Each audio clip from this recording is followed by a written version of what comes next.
Hey everyone, and welcome back to the Underpar Adventures YouTube channel. Hannah and I just left Phoenix and we're on our way to San Jacinto, California to play a professional event, and we're bringing you guys with us this time. Not many people know what it's like to play professional golf, and especially not on a mini tour level. And this week I'm the one playing in the Outlaw Tour event at Saboba Springs. First off, we got a 5-hour drive from Phoenix to the golf course.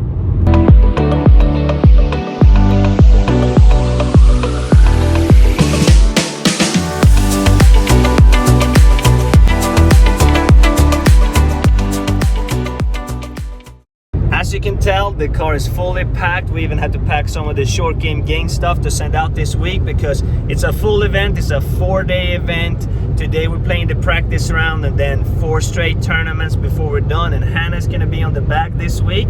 Then I have 2 more events, and then by the end of the month I'm playing in the PGA Tour Canada Q School. So it's gonna be a hectic month, but we're gonna update you guys from all the tournaments. We're gonna make a video from each event, so stay tuned to learn more about professional golf and to follow along on our journey.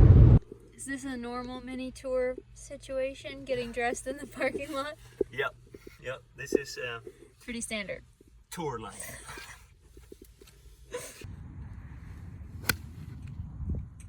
So we're about to start the practice round today, and I'm gonna cover a few things that I think about when I'm preparing for a tournament. So tag along. Hopefully you can learn something that might help you improve your preparation before a tournament. There are 2 things that I need for every practice round to get ready. First of all is my Bushnell rangefinder. This Tour V5 Shift rangefinder has a slope function, so I can measure the slopes on all the holes, how much up or down a certain shot plays, and then I write it down in my yardage book. And in my yardage book I have a special one from PuttView.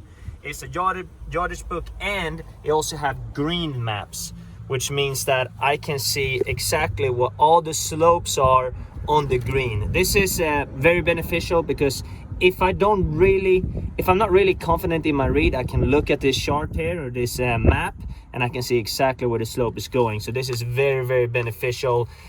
Obviously a yardage book too, so I can see exactly the distance to hazards, or for example to this tree. So this setup here is very necessary for me to prepare.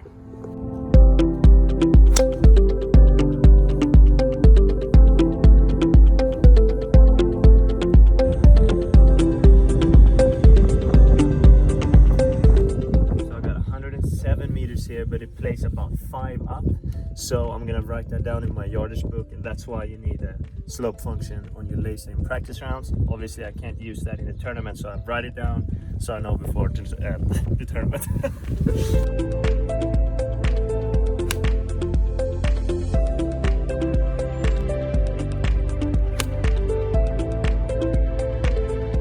Alright, so it's very important to do the Johnny Miller at least once around and start talking about what you did when you played this hole. What you got? 95 meters. It's like 105? 100, yeah. 105 yards? When I played this hole a few months ago, I had about 105 yards in, and I made it. For 2? Mm-hmm. So, why don't you just do that? Yeah. That's how I play this hole anyway. It just takes me 2 shots, one down the middle, one in the hole.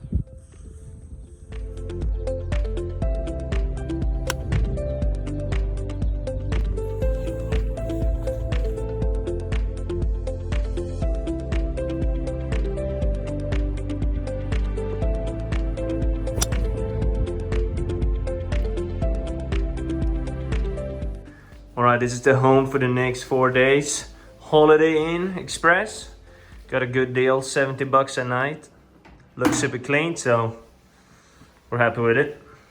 So the first thing we do after taking a shower and getting some food is to set up the short game games office here in the hotel room. This is a part of running a small business. We have the label printer here. We brought a bunch of products, and we're doing the fulfillment here. So pretty cool stuff. Thank you everyone who's ordered short game games products. This goes directly into our tournament funds, and we appreciate you all. Right, so we got an indoor performance pack here to Johnny Drama. We get the label right here. It includes a putting mirror, the precision putting laser and the gate. And then Johnny will have his indoor performance pack here in about 3 days. So it's 9:30. We packed up a bunch of SGG orders and we're gonna head to bed soon, but Fred always does his recovery work so that he wakes up a little less stiff. Yeah, so I always start out with loosening up the tissue after a long day. I normally get very sore in the back of pretty much the back of my body, my calves, hamstring, and lower back and glutes. So I make sure I loosen up the tissue. This is kind of the maintenance work you have to do now when I'm 30 years old. Hannah doesn't have to do it at the same level. She's only 25. So I just woke up in the hotel. I got an afternoon tea time today at 12:20, so we got some time to kill. I'm gonna show you guys my pre-tournament morning routine that involves obviously some foam rolling, stretching, and activating the right muscles, but it also involves some breathing exercises to calm me down. And it really helps me to control those tournament jitters, that little nervous feeling in your stomach. If I do these breathing exercises in the morning, it actually calms me down the rest of the day. So I'm gonna show you exactly how that looks like. So this is the breathing app I use. I am not sure how to pronounce that. Pranayama, okay? This okay, we press begin and I'm selecting intermediate and it sounds like this. So at this stage you inhale and then here you keep it, and then in the last section you breathe out. Breathe in through the nose. Try to fill up the stomach, make the stomach as big as you can while the chest stays down, and then you hold your breath, and then when you breathe out with your mouth. So this routine will help you to lower your heartbeat. This is something you can do during the round too, but I do this for 5 minutes in the morning to calm me down for the rest of the day.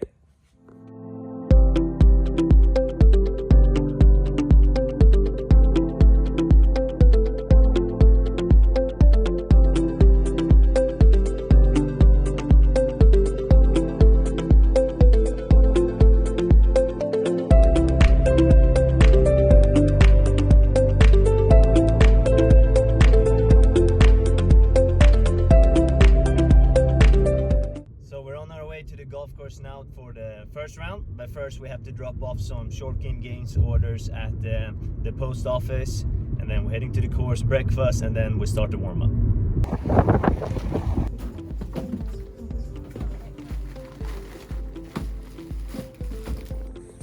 Alrighty, so we got here a little bit more than an hour before Fred's tea time.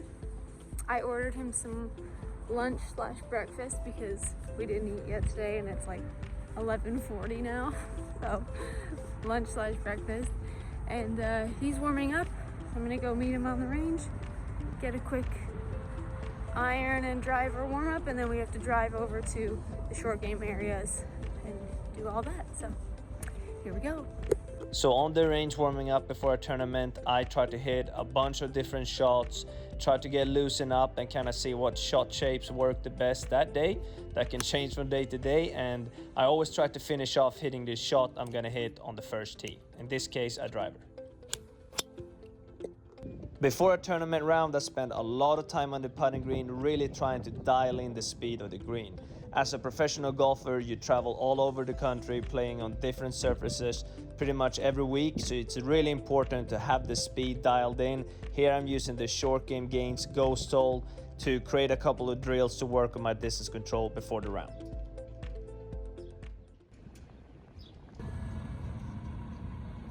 From Phoenix, Arizona, Fredrik Lindblom.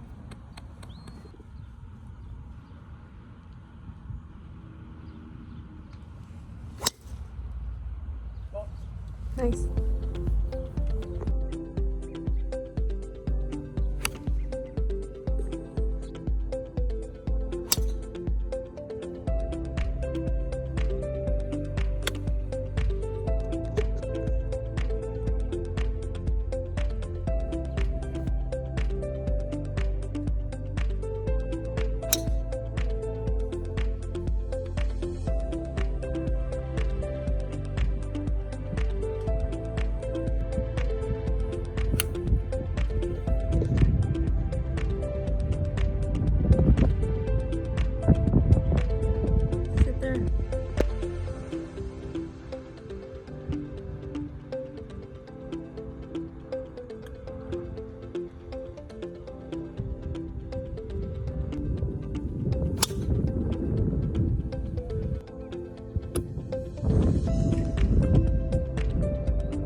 Okay, so we're back in the hotel room after the first round. I shot 1 over today. Definitely wasn't what I was looking for, but I was a little bit nervous out there. I haven't played a tournament in months, and it started out great. I hit it great par on the first, hit it to a foot on the second hole for birdie, then unfortunately missed the green on 3 and made a bogey, and then shot level par on the front, then struggled a little bit on the back 9, but came back with a great birdie on the last to shoot 1 over. So not the best, not the worst. I think we're in 39th out of 120 guys. So with a good round tomorrow, we're just gonna start the climb of the leaderboard and go from there. Right now eating some dinner. I got Panda Express here for dinner. Very fancy dinner in the hotel room. Hannah had some barbecue. Hannah did a great job on the bag today. Thanks, babe. Good job. We're teeing off at 8:20 tomorrow. So one of the first couple of groups gonna be a little bit colder. Hannah doesn't like the cold weather, but it's gonna be good because I think it's gonna rain in the afternoon. So it might be a good draw for us. Yeah, tell them about your eyeballs. My eyeball. You cried? Yeah, I think yeah. I had a bad contact lens in my left eye today, and I got it. It got so. I mean, I was crying all day. It got so watery because of the contact. So literally cried from the first tee to the last. And luckily, it wasn't because of my golf, but hopefully. I got a couple fresh ones in the bathroom here, so I'm gonna swap those out and hopefully no crying tomorrow. So one very important thing to do after you play a round of golf is to hydrate, and especially if you're playing a tournament where you're playing for a couple of days in a row. One of my great friends, Kent Basemore, NBA player, really drilled that into my head, the importance of hydration. And when you sweat, it's not enough to just drink water, okay? You have to get the sodium levels up and electrolytes. So a product that I've been using lately are the 4 recovery packs, and they've been great. It just helps me to get my sodium level up and my electrolytes, and if I drink this at night, I won't wake up with a headache. So please, everyone, make sure you hydrate in any way you can, and especially if you want to perform on the golf course. So another thing I do after I finish a tournament round is to go through my stats. I use a program on my phone called Anova Golf, and it's great because it gives you all the strokes gained data on each aspect of the game. So for example, in today's round, I gained 1.5 shots off the tee and 0.3 shots approach to the green, but I lost 2.5 shots putting, which is very unusual for me. In my last 10 rounds, I've gained a shot putting. So that's where the big issue was today. Before tomorrow's round, I'm gonna spend a lot more time on the putting green, trying to get that strokes gain number much higher on the second round, and hopefully post a low one tomorrow. All right. Fred on the floor. Very normal. You ready for round 2? Yes, let's go. Let's go.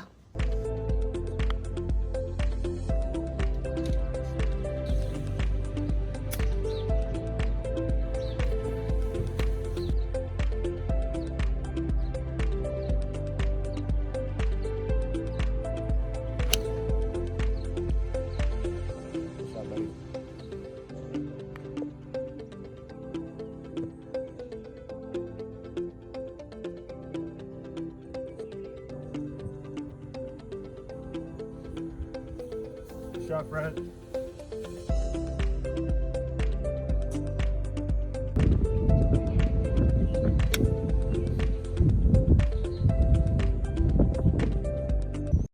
So long day. We just got back. Fred's in the shower right now. We played in freezing weather with a lot of rain and a lot of wind.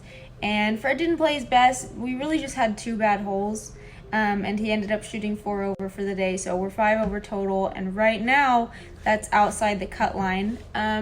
Over half the field is still left to come in.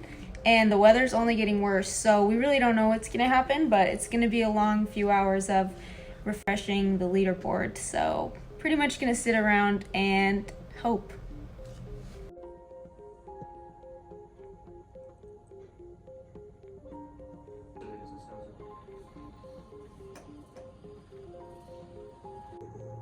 Where are we at now? 60th. and top 57 makes the cut, so we're not there yet. Not yet. So we found out that we did in fact make the cut. Very exciting. We get a couple more days to shoot a good number. Climb the leaderboard. And climb the leaderboard. So we are celebrating by eating dinner in the hotel room. Very fancy, very Thai exciting. Fred is resting his Thai food on a putting green box. And I got the desk chair tonight because I haven't had it for the first 2 nights. So very glamorous. Everyone would be very jealous of our budget dinner. This is how pro golfers live, okay? Yeah. Heading to the golf course for the third round. We got the McDonald's breakfast, the oatmeal. I have 1 or 2 of these regularly before a round without brown sugar. It's alright, it's not great, but when you're in the middle of nowhere playing these mini tour events, normally you don't really have that many options. So it's gonna be a cold morning and then it's gonna warm up, and the weather is a lot better today compared to yesterday. So let's get to the golf course.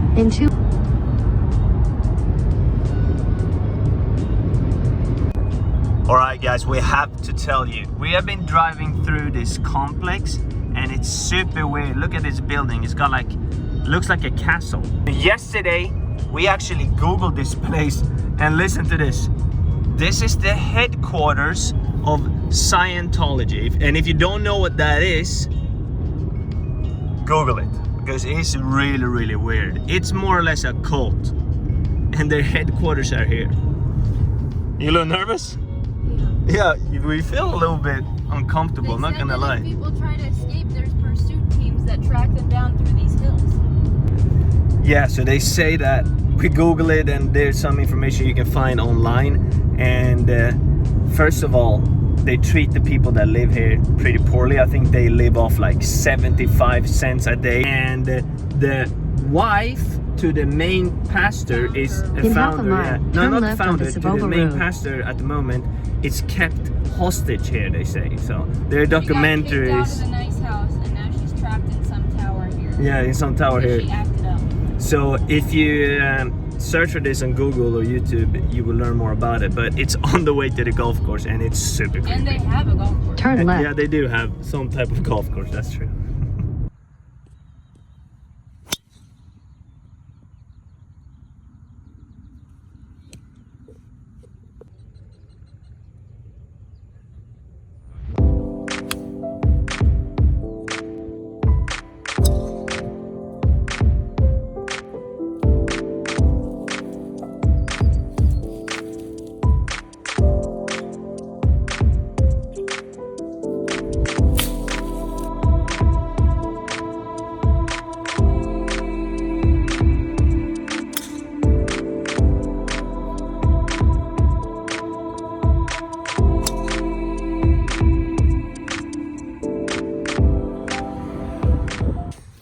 What do you got?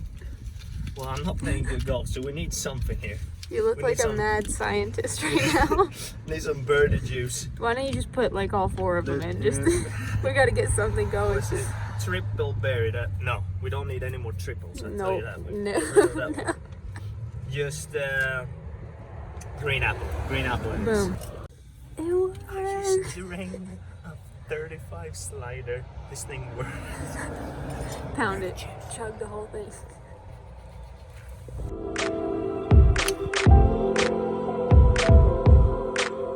So I'm at the range again after the round. Definitely rusty, to say the least. Haven't played a tournament in a couple of months and shot 3 over today with a triple on the first, so it wasn't my day. Haven't been my tournament so far, but we keep at it. Spending some time now on the range trying to find some feels. I've noticed that I tend to get short and picky in my takeaway, so I don't really use the pivot to swing the club back. So I'm doing some drills here on the range, trying to get a better feel for tomorrow. And I got 3 more tournaments coming up and then Q school by the end of the month, so can't be too upset. Gotta get back on the grind.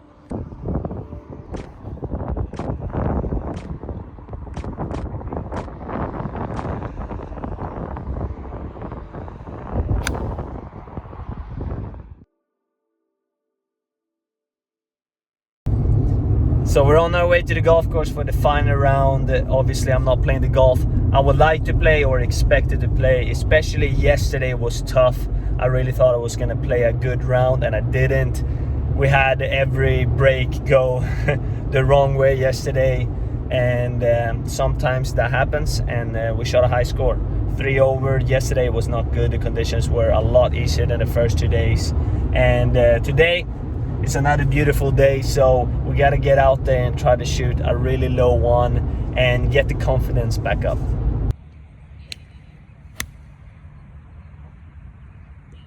You can work with that. So we're here for the final round. We are currently 8 over, which is not great. Fred's pretty disappointed, but we're just gonna try and go crazy low today, and if we shoot 6 under, it looks like it'll get him back into the money, so we're just gonna have to go out and try to make like 10 birdies. The plan is to be really aggressive off the tee because Fred hits his driver really straight, and we can do that here, and then be pretty conservative around the greens because they're gonna put stupid pins out and we're not gonna fall for those. So that's the game plan. Wish us luck.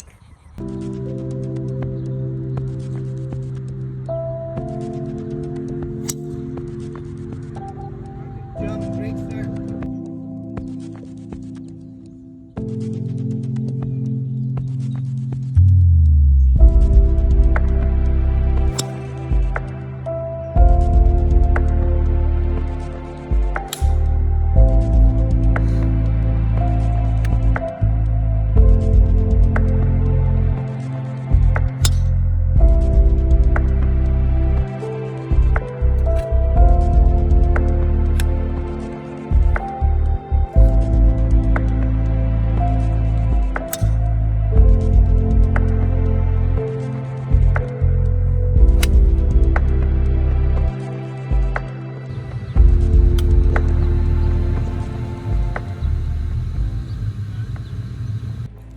So the final round was not what I was looking for.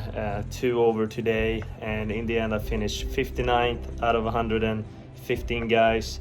Definitely not the week that I wanted and expected, but this is not just going to be a highlight reel. This is going to be the honest insights into professional golf, our careers, and this is how I play this week. There's always next week, and I got 2 more events before Q school at the end of the month, and I'm gonna make sure I make those weeks a lot better than this one. And right now we're having a drink in beautiful San Diego. It's 80 degrees outside, so life could be a lot worse, even though I shot 10 over par this week. I appreciate you guys for watching, and see you guys next time.